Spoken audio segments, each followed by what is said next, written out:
하나님 말씀 보겠습니다. 하나님 말씀은 다니엘 11장 17절에서 27절까지 말씀입니다. 다니엘 11장 17절에서 27절 구약성경 1253페이지에 있습니다.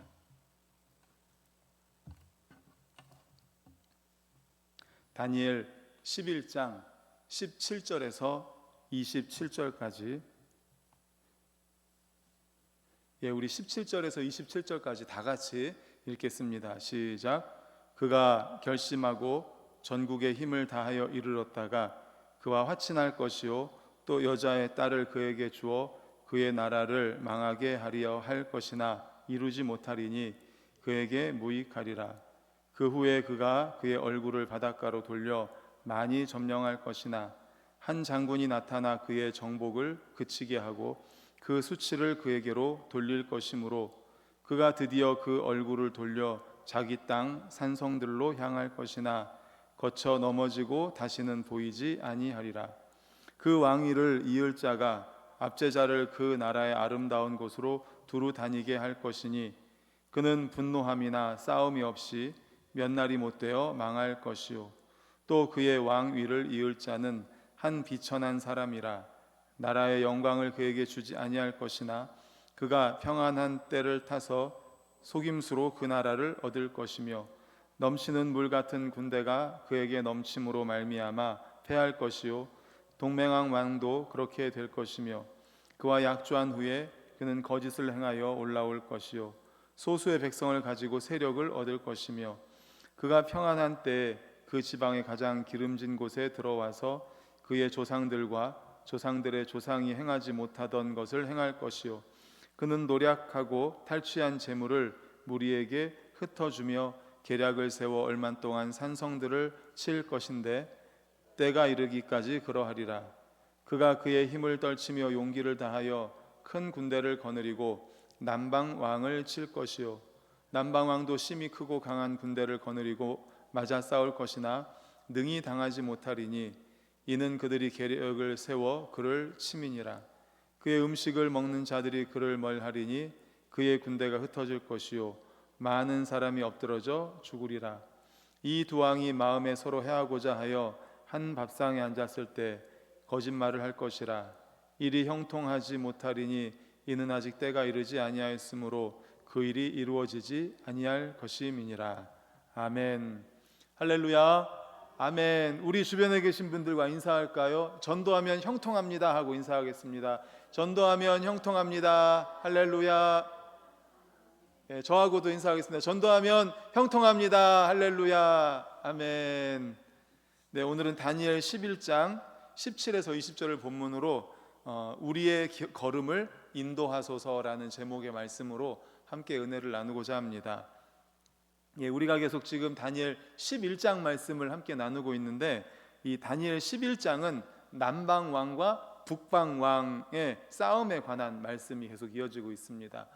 전에 말씀을 기억하면 헬라 왕국에 알렉산더 대왕이라는 어마어마한 왕이 있었습니다. 그런데 안타깝게도 병으로 인해서 일찍 죽습니다. 그리고 그 헬라 왕 알렉산더 대왕이 죽으면서 4개의 왕조로 그 나라가 나뉘어졌다고 했어요. 4개의 왕조로 나뉘어졌는데 이제 남쪽 애굽을 중심으로 한 셀류쿠스 왕, 톨레미 왕조가 강했고 북쪽의 시리아를 중심으로 한 이 셀류쿠스 왕조가 있었습니다. 이 두 왕조가 4왕조 중에는 이제 큰 왕조였어요. 그래서 이제 본문 17절에서 이 남방 애굽을 정복하려는 북방 시리아 이 셀류쿠스 왕조의 안티오쿠스 마그누스의 계획이 실패로 돌아갈 것이다 라고 이제 17절에서 예언하는 내용입니다. 우리 다 같이 17절을 읽겠습니다. 시작. 그가 결심하고 전국에 힘을 다하여 이르렀다가 그와 화친할 것이요 또 여자의 딸을 그에게 주어 그의 나라를 망하게 하려 할 것이나 이루지 못하리니 그에게 무익하리라. 아멘. 말씀드린 것처럼 17절 말씀이 바로 그거예요. 북쪽의 시리아를 중심으로 한 이 셀류쿠스 왕조가 남쪽의 애굽을 중심으로 한 톨레미 왕조를 쳐서 정복하려고 한다는 겁니다. 결심하고 북쪽의 이 안티오코스 마그누스 셀류쿠스 왕조의 그 왕이 전국의 힘을 이제 모은 거예요. 전쟁을 하려고. 그래서 이제 남쪽에 애굽을 중심으로 한 톨레미 왕조를 치려고 이제 계획을 했다는 겁니다. 팔레스틴에서 이제 애굽 군대를 몰아내고 팔레스틴의 새로운 주인이 된 안티오쿠스 마그누스가 이제 애굽의 본토까지도 이제 점령하려고 계획을 세운 겁니다. 그래서 온 힘을 다해서 결집해서 애굽의 원정을 갑니다. 그런데 애굽 원정에 나선 안티오쿠스 마그누스가 예상치 못한 복병을 만나게 됩니다. 그게 당시에 신흥 강국으로 일어나던 그 당시에 로마가 신흥 강국으로 일어나고 있었어요. 근동 지방의 세력의 균형이 무너지는 것을 막으려고 애굽을 돕고자 나선 거예요. 말씀드린 것처럼 애굽을 중심으로 한 톨레미 왕조하고 지금 말씀드린 시리아를 중심으로 한 셀류쿠스 왕조가 힘이 비등비등했어요. 처음에는 톨레미 왕조가 강했고 이 셀류쿠스 왕조가 약했는데 셀류쿠스하고 점점 강해지면서 균형을 이루고 있었는데 이쪽이 너무 강해가지고 애굽을 중심으로 한 톨레미 왕조를 치려고 하니까 이 로마가 이제 중재를 나선 거죠. 이 균형을 유지하기 위해서 로마가 안티오쿠스 전쟁하러 내려오르는 안티오쿠스 마그누스에게 중재를 해가지고 그냥 돌아가게 만든 겁니다. 결국 안티오쿠스는 울며 겨자 먹기식으로 애굽 왕과 화친을 맺게 됩니다. 그리고 다른 방법을 써요. 다시 한번 보여주십시오. 본문 17절. 결심하고 전국의 힘을 다하여 이르렀는데 화친할 거예요. 왜? 중간에 로마 제국이 이제 중재를 나선 거예요. 그래서 화친을 한 겁니다. 그런데 다른 방법을 썼는데 뭔가 하면 여자의 딸을 그에게 주어 그의 나라를 망하게 하려고 하는 이런 방법을 씁니다. 그런데 이루지 못합니다. 이게 무슨 말인가 하면 옛날에는 나라끼리 자녀들을 정략 결혼을 많이 시켰지 않습니까? 바로 이거예요. 안티오쿠스 마그누스가 자기의 방법대로 이제 못하니까 전쟁을 통해서 치려고 했는데 그렇게 못하니까 어떻게 했는가 하면 딸을 주어가지고 이 톨레미 왕조의 아들과 정략 결혼을 시킨 거예요. 그래가지고 이 딸을 통해서 나중에 이제 점점 자라면서 이 딸을 통해서 결국 그를 조종해서 애굽을 자기 손으로 자기의 나라로 얻으려고 그렇게 계획을 짠 겁니다. 셋째 줄에 보면 여자의 딸을 그에게 주어서 그의 나라를 망하게 하려 할 것이지만 이루지 못합니다. 왜 그런가 하면 이 딸이 아버지의 말을 안 듣습니다. 아버지의 말을 안 듣습니다. 그래서 아버지를 도리어 대적해요. 결국 딸을 이용해서 애굽을 손에 넣으려고 했던 안티오쿠스 마그누스의 계획도 실패로 돌아가게 됩니다. 전쟁도 안 되고 딸을 통해서 애굽을 얻으려는 것도 안 되고 둘 다 안 된 거죠. 바로 그 이야기입니다. 맨 밑에 보면 이루지 못하리니 그에게 무익하리라. 둘 다 안 됐었던 거예요. 만일 로마가 중재를 해가지고 애굽을 돕지 않았다면 아마 시리아를 중심으로 했던 셀류쿠스 왕조가 애굽을 중심으로 한 톨레미 왕조를 다 집어삼켰을 겁니다. 전쟁을 통해서. 또 딸을 통해서, 그게 만약에 안 됐더라도 딸을 통해서 조정을 해가지고 이 나라를 자신의 것으로 만들 수도 있었을 것입니다. 그렇게 됐다면 세계의 판도는 지금과 많이 달랐을 거예요. 안티오쿠스 마그누스의 그런데 계획이 실패하고 만 거죠. 그 안티오쿠스의 계획은 인간적인 방법 생각으로 봤을 때는 굉장히 좋은 생각이었습니다. 전쟁을 통해서 또는 딸을 통해서 이 애굽을 중심으로 한 셀류쿠스 왕조를 톨레미 왕조를 취하려고 했던 굉장히 좋은 계획이었습니다. 하지만 최상의 것이었지만 결과적으로는 실패하고 말았죠. 그것은 왜 그런가 하면 역사의 주이신 하나님의 섭리 때문입니다. 하나님께서는 시리아가 애굽을 정복하는 것을 원치 않으셨습니다. 하나님은 로마가 세계를 제패하는 것을 원하셨습니다. 이를 위해서 하나님께서는 시리아가 애굽을 정복하는 것을 허락하지 않으셨습니다. 하나님이 허락하시지 않으신 이상 그 누구도 자기의 계획을 실현할 수 없습니다. 우리는 성경의 가르침을 제삼 확인할 수 있는데 잠언 16장 9절을 이어서 읽겠습니다. 시작. 사람이 마음으로 자기의 길을 계획할지라도 그의 걸음을 인도하시는 이는 여호와시니라. 아멘. 그렇죠. 안티오쿠스 그 왕이 정복하려고 했지만 안 됐습니다. 중간에 로마가 중재를 하는 바람에, 그리고 딸을 통해서 애굽을 얻으려고 했지만 그렇지도 못했습니다. 왜 그렇습니까? 사람이 마음으로 자기를 계획할지라도 하나님이 허락하지 않으셨기 때문입니다. 마음에 계획한다고 해서 모든 것을 자기 뜻대로 이룰 수가 있는 것이 아닙니다. 설령 그 계획이 너무나 탁월해요. 우리가 볼 때 이야, 이거 정말 대단하다, 이건 될 거다라고 생각할지라도, 그리고 그 계획의 성취를 의심하지 않는다 해도 이루어지지 않을 수 있다는 거예요. 왜 그렇습니까? 하나님께서 허락하시지 않는다면 이루어질 수 없습니다. 생각하지 못했던 로마가 나와가지고 중간에서 중간 역할을 하고, 감히 딸이 배신할 거라고 생각을 했겠습니까? 그런데 딸이 배신을 한 거예요. 아버지를 오히려 대적한 거예요. 상상도 하지 못했던 일이죠. 그렇습니다. 하나님께서 볼 때, 사람들이 볼 때 아무리 훌륭한 계획이라 할지라도 하나님의 뜻에 부합되지 않는다면, 그가 계획한 계획은 이루어질 수 없는 것입니다.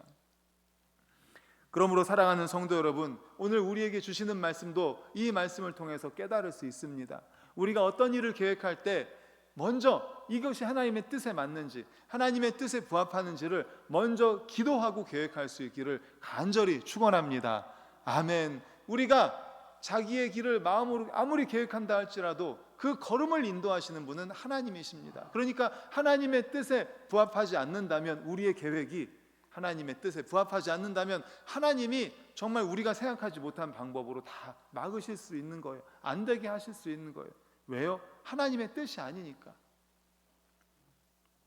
그러므로 우리가 계획을 세울 때부터 기도할 수 있기를 바랍니다. 하나님, 정말 하나님의 뜻대로 하기를 원합니다. 제가 이런 일을 하기를 원하는데 이게 하나님의 뜻이 아니라면 처음부터 막아주십시오. 계획 세울 때부터 아니라고 해주십시오. 계획 세워서 진행하다가 하나님이 막으신다면 그동안의 모든 계획과 시간과 물질과 체력, 모든 열정이 어떻게 되는 겁니까? 그러니까 처음부터 계획을 세울 때부터 기도하면서 하나님의 뜻에 부합한지를 여쭈어보고 계획할 수 있기를 간절히 소망합니다. 아멘, 아멘. 하나님의 뜻이 아니라면 막는 게 성경에도 여러 군데 나오지만 가장 대표적인 게 다윗입니다. 다윗, 우리가 생각하는 다윗 정말 대단하지 않습니까? 하나님 마음에 합한 자라는 말을 들었던 다윗. 그래가지고 처음에는 유다의 왕이 되고 결국 나중에는 이스라엘 전 나라의 왕이 됩니다. 그리고 다윗이 그동안에 마음에 두고 있었던 건 법궤를 이제 성전으로 가지고 오죠. 그 다음에는 뭘 해요? 계획을 뭘 세워요? 하나님의 전을 세우려고 합니다. 성전을 건축하려고 해요.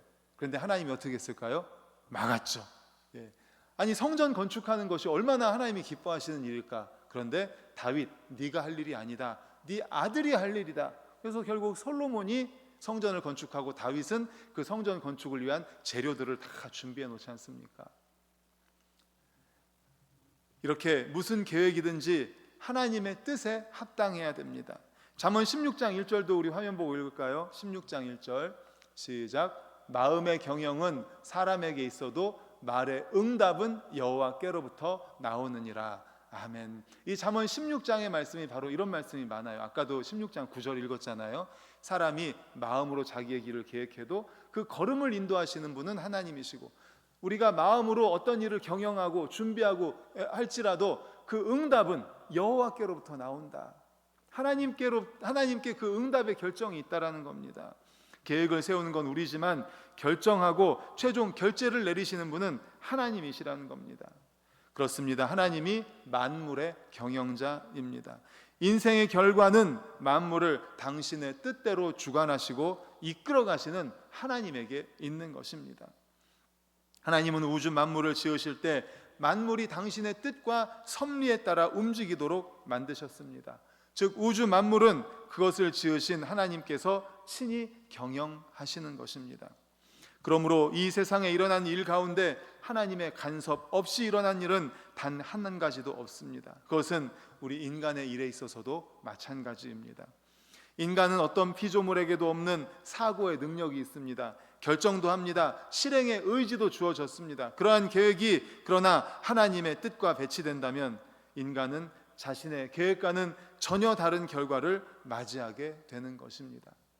또 성경에 보면 이런 너무나 잘 아는 말씀이 있죠. 이스라엘 백성들이 출애굽해서 가나안 땅에 거의 들어가게 되었습니다. 그런데 가나안 땅 근처에 왔는데 모압 왕 발락이 이스라엘 백성들을 두려워해서 이제 발람이라는 이 술사를 불러가지고 이스라엘을 저주하게 합니다. 3번이나. 그런데 그 발람이 어떻게 했어요? 저주했어요? 아닙니다. 오히려 축복합니다. 3번을. 저주해달라고 하니까 축복하고, 너 왜 그렇게 하냐고 하고, 다시 저주하라고 하니까 또 축복하고, 너 또 왜 그러냐고, 저주하라고 하는데 또 축복합니다. 3번이나 발람이 이스라엘 백성들을 축복을 합니다. 저주하라고 했는데 하나님께서 발람의 입을 주관하셔서 저주를 축복으로 바꾼 것입니다. 그러므로 우리가 추구하는 바, 계획하는 바가 최종 결재를 내리시는 하나님의 뜻에 부합된 것인지를 생각해야 됩니다. 처음 계획을 세우는 단계부터 하나님의 뜻을 살펴야 합니다. 회사의 최고 경영자가 이제 사장이 있지 않습니까? 회사를 다녀보신 분들, 왜 회사에 대해서 대부분 다 아시잖아요. 사장님이 있고 그 밑에 뭐 어떤 부서를 맡은 부장님이 있고, 뭐 이사가 있을 수도 있고요, 부장이 있고, 또 과장이 있고, 대리가 있고, 사원이 있잖아요. 어떤 부서가 있으면 뭐 과장 대리급에서 어떤 계획을 짭니다. 이거 해봐. 그럼 이제 계획을 탁 짜가지고 올려요. 부장이 결제를 했어요. 이제 사장님한테 갔어요. 사장님의 뜻에 안 맞아요. 그럼 어떻게 됩니까? 다시 해와. 예. 최종 결정권이 사장님이잖아요. 그러니까 사장님이 원하시는 것이 무엇인지를 분명하게 잘 알고 거기에 맞게 계획을 짜야 사장님이 결제를 하고 예산이 내려와서 그 일이 집행이 되는 거 아니겠습니까? 그러니까 우리는 항상 하나님께서 무엇을 원하시는지를 알아야 돼요. 근데 하나님은 어디에 그것을 알려주셨어요? 성경에 알려주셨어요. 하나님의 뜻은 여기에 다 들어있습니다. 하나님이 무엇을 원하시는지. 그러니까 우리는 항상 성경을 통해서 하나님의 뜻을 항상 살필 수 있기를 간절히 소망합니다. 아멘. 그리고 하나님께 자문을 구하도록 하기 위해서 하나님은 기도라는 통로를 마련해 주셨습니다. 그러므로 하나님의 말씀을 날마다 가까이 하십시다. 사장님이 무엇을 원하는지, 하나님이 무엇을 원하는지를 알고, 그리고 기도를 통해서 하나님께 계속 물으면서 우리가 계획을 할 수 있기를 바랍니다.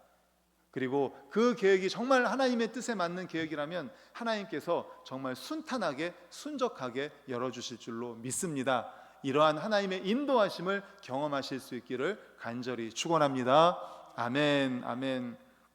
그런가 하면 20절 이어지는 20절을 한번 보겠습니다. 20절에 보면 그 위에 파란색으로 성경에 보면 뭐라고 써 있어요? 비천한 북방 왕이라고 파란색으로 써 있습니다. 그 20절부터 시작해서 이제 끝까지는 이 비천한 북방 왕에 대한 이야기를 쓴 겁니다. 누군가 하면 북방 왕, 그러니까는 그 시리아를 중심으로 한 셀류쿠스 왕조의 안티오쿠스 에피파네스라는 왕에 대한 이야기예요. 안티오쿠스 에피파네스. 그는 본래 왕 위에 오를 자격이 없는 자였습니다. 본래 왕위 계승권 밖에 있었습니다. 그런데 간계와 속임수를 써서 왕위를 빼앗은 거예요. 우리 21절을 화면을 보고 같이 읽겠습니다. 시작. 또 그의 왕위를 이을 자는 한 비천한 왕이라. 나라의 영광을 그에게 주지 아니할 것이나 그가 평안한 때를 타서 속임수로 그 나라를 얻을 것이며. 아멘. 두 번째 줄에 뭐라고 하였습니까? 비천한 사람이라고 얘기하죠. 비천한 사람. 그리고 그 밑에 보면 영광을 그에게 안 줄 건데 그가 평안할 때 틈 타서 속임수로 나라를 얻을 것이다. 이렇게 이야기를 하고 있습니다.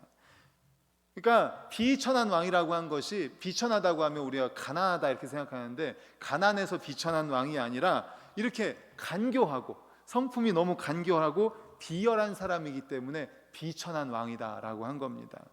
그러니까 권력을 얻기 위해서 수단과 방법을 가리지 않은 비열한 사람, 안티오쿠스 에피파네스 왕입니다. 권력을 얻기 위해서 아첨을 일삼았고 조카까지도 서슴없이 죽였습니다. 또 간사하고 교묘했고 생활 면에서도 아주 난잡했습니다. 안티오쿠스 에피파네스, 여기서 에피파네스라는 이름의 뜻이 탁월한 자라는 뜻입니다. 그러니까 안티오쿠스 탁월한 자 이런 뜻을 가지고 있어요. 그런데 사람들이 너무나 이 사람이 비열하고 비천하고 야비하고 그러니까 별명을 뭐라고 지었냐면 안티오쿠스 에피마네스. 한번 따라해 볼까요? 안티오쿠스 에피파네스. 안티오쿠스 에피파네스, 아주 탁월한 자란 뜻이에요. 근데 별명은 뭐라고 줬냐면 안티오쿠스 에피마네스. 안티오쿠스 에피마네스라고 지은 거예요. 미친 자란 뜻이에요. 에피마네스는 미친 자. 사람들이 별명을 그렇게 붙인 거예요.